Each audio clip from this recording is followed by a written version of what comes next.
this noble organization, Sir Hassan, Fazl Hassan, who did a lot of work because he's actually the architect of the organization, the vision, the mission, but more importantly, the programs that he designed. You borrowed rather from his wealth of experience, but more importantly, I think it was his heart that actually managed to put BRAC together.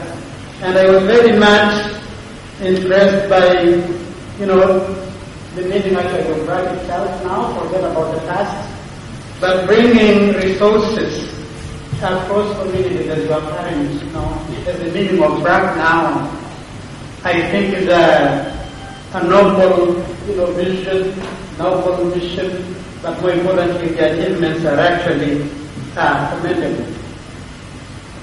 Let me just say two things.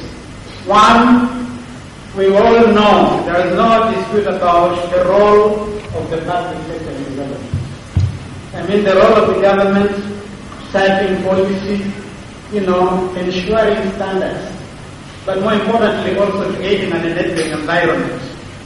This has been done, and I think this is why we have been able to come to Tanzania.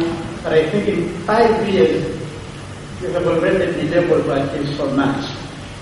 And for many years, the role of the private sector has also been understood quite clearly. It's wealth creation, but more importantly, as we go into the world of globalization and, wealth capitalism, or the model of development which is actually applicable in a number of countries, I think the role of the private sector is more noticeable in development now, as actually it creates more employment compared to any other place. But in the last 20 years, the civil society as a sector has also emerged as a very powerful development actor. The name is not all that uniform. In some places, people will talk about, NGOs, non-governmental organizations. In other places, they will talk about the civil society. But let me use the term which has been coined by some development workers. It has been now recognized as a third sector.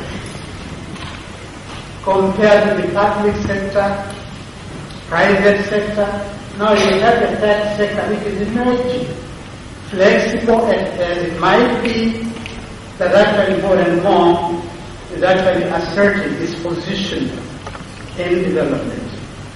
BRAC falls under this particular sector, and I think you need only to realize the complementarity that exists between or among all these sectors.